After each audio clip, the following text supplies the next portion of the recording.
Tell me a story, a child says. It's the last thing she wants before letting go of the day now preceding her. Storytelling is how we interpret the world. Religion, folklore, and history all contain story. Stories help us define our past, allow us to see the present, and sometimes they even shape our future. Writers, the artists who create poems, plays, and novels, have always played a key role in the development of their societies. But how does a creative piece of writing operate? How does one become a writer of great fiction, poems, or plays? I believe in the illuminative and transformative art and craft of creative writing, with a faith and wonder that eclipses my belief in what is generally asserted as truth.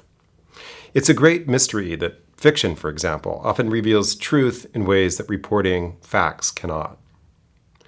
While mysterious, I also know that the components of good writing, concrete imagery, plot, tension, dialogue, scene, summary, setting, significant detail, can be observed.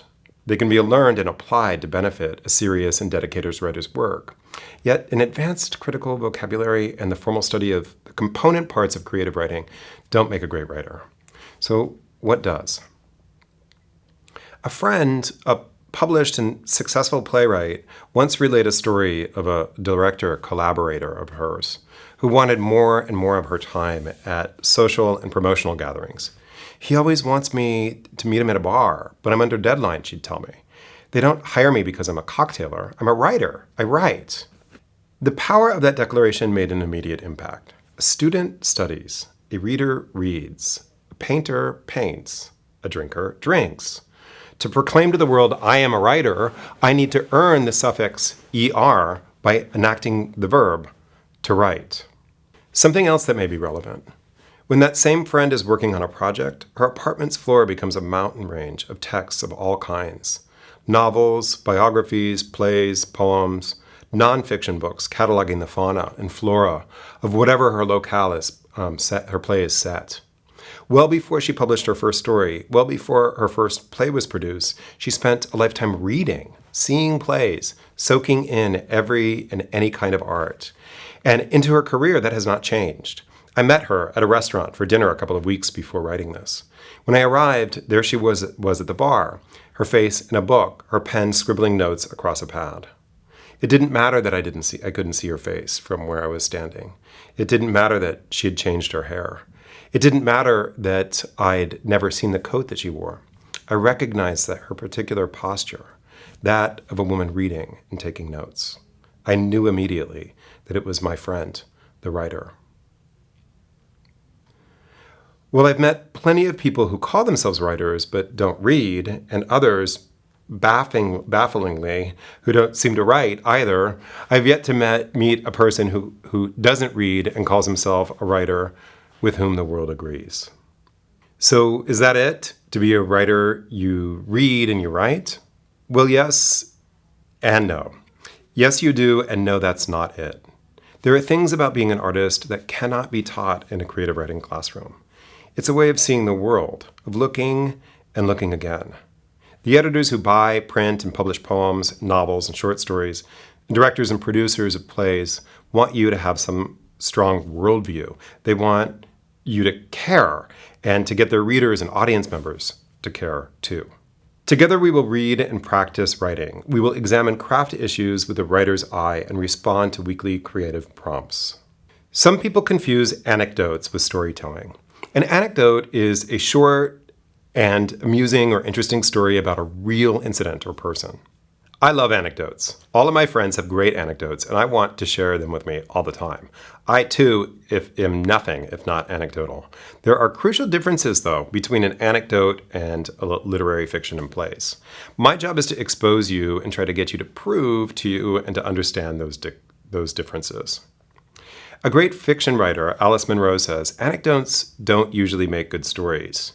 Generally, she says, I dig underneath them so far that the story that finally comes out is not what people thought that their anecdotes were about. Anecdotes, real or imagined, happen when people use language to describe an experience they lived in the physical world or in the world of their imagination. Anecdotes can be very helpful in getting images or scenes down for a first draft. When I was an undergraduate creative writing major with an emphasis on fiction many years ago, I was astonished by the idea of a second draft, much less a 30th one. Rewrites? My literature classes didn't ask me to read with a writer's eye or to consider the process the writer underwent to arrive at the published story. The questions posed by my professors didn't focus on how the stories got built. Instead, the stories came built, and I imagine they were born that way. Once my circumstances compelled me to study the literary arts in earnest, I sat down and attempted to write a story of my own. I wanted it to be as deep and as complicated as those I love to read.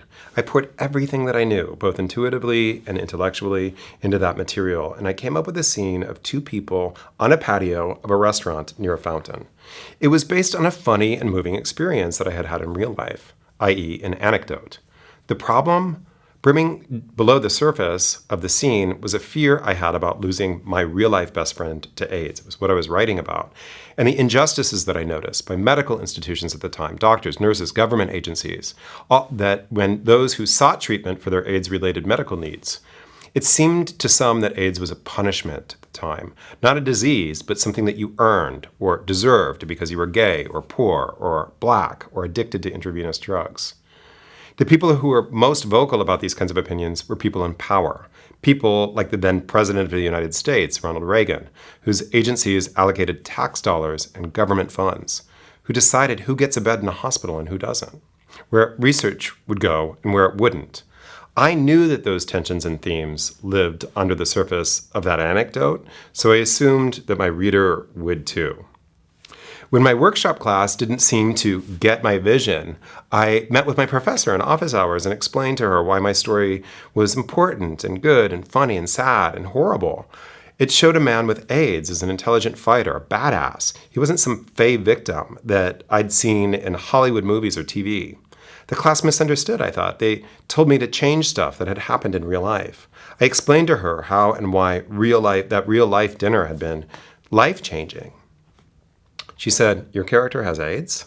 What indicated that in your story?" "Nothing life-changing is in this material yet," she told me.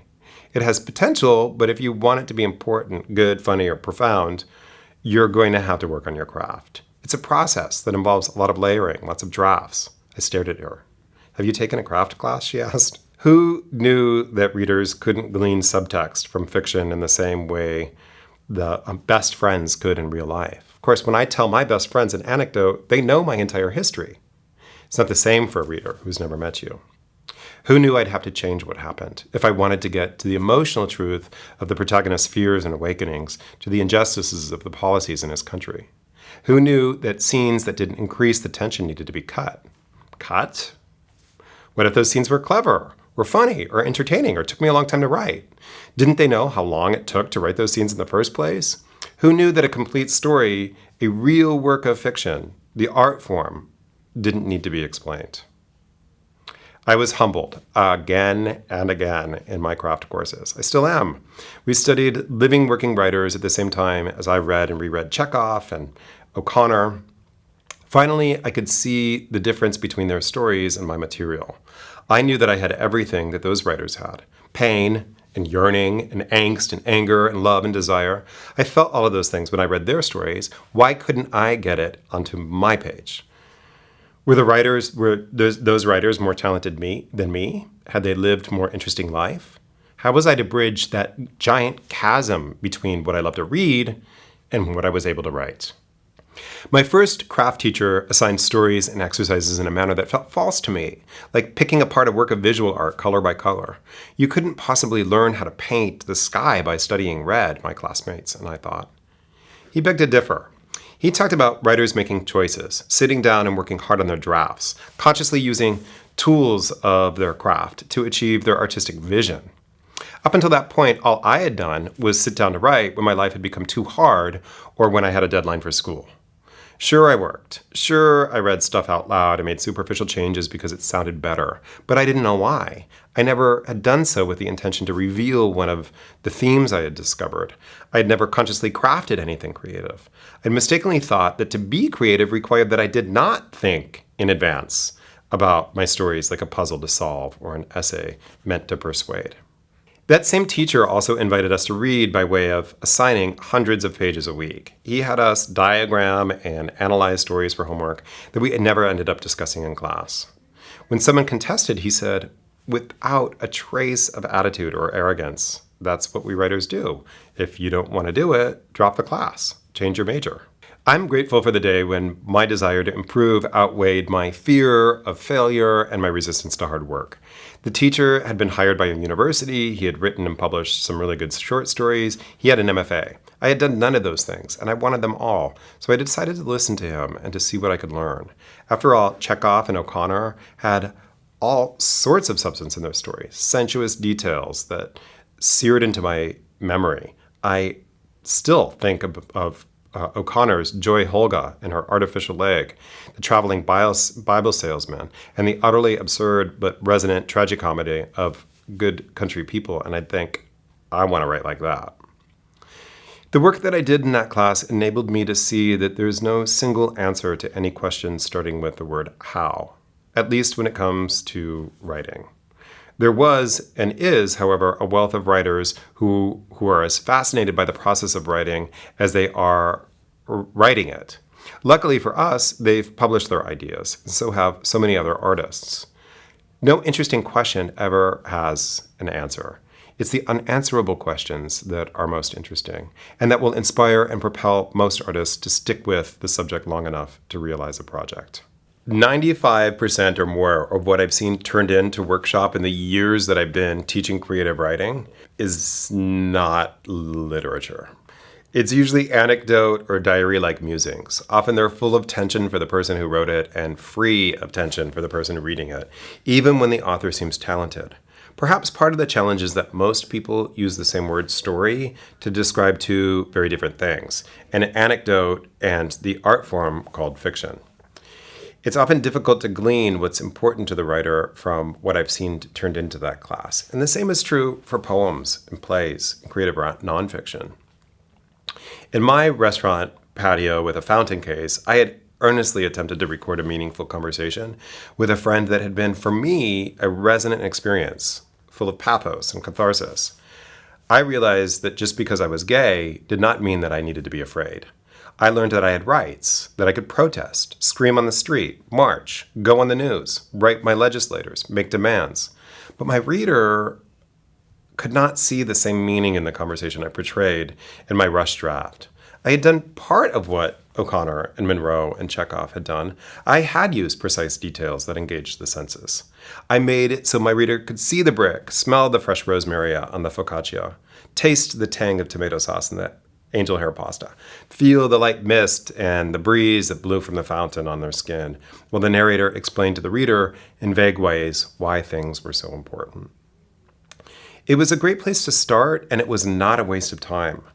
Those sketches failed to convey the pathos to the reader, but ended up evolving after years of reading and learning about craft and drafting and experimenting and unnodding of my own ego, from the anecdotal material into the protagonist and major minor character in a novel that would later get me accepted to 3 grad programs and win me a couple of awards. It got me an agent, that manuscript, and a graduate degree, and also contributed to me getting a job at a university. But that process took 10 years. Here, we'll work on developing tools that will enable us to eventually turn material anecdote into story. We'll do that by providing an atmosphere where experimenting and layering with intention is nurtured and encouraged. Hopefully, you'll develop a vocabulary that will enable you in your workshops in the future and in your conversations about literature and art in the world. For sure, you'll have to write in order to earn your ER suffix. If this seems a bit daunting to you, remember, few dancers dream of the day they can get to class and put their leg on the bar. Few singers dream of doing scales again in the shower. Yet all professional artists do the exercises that enable them to perform.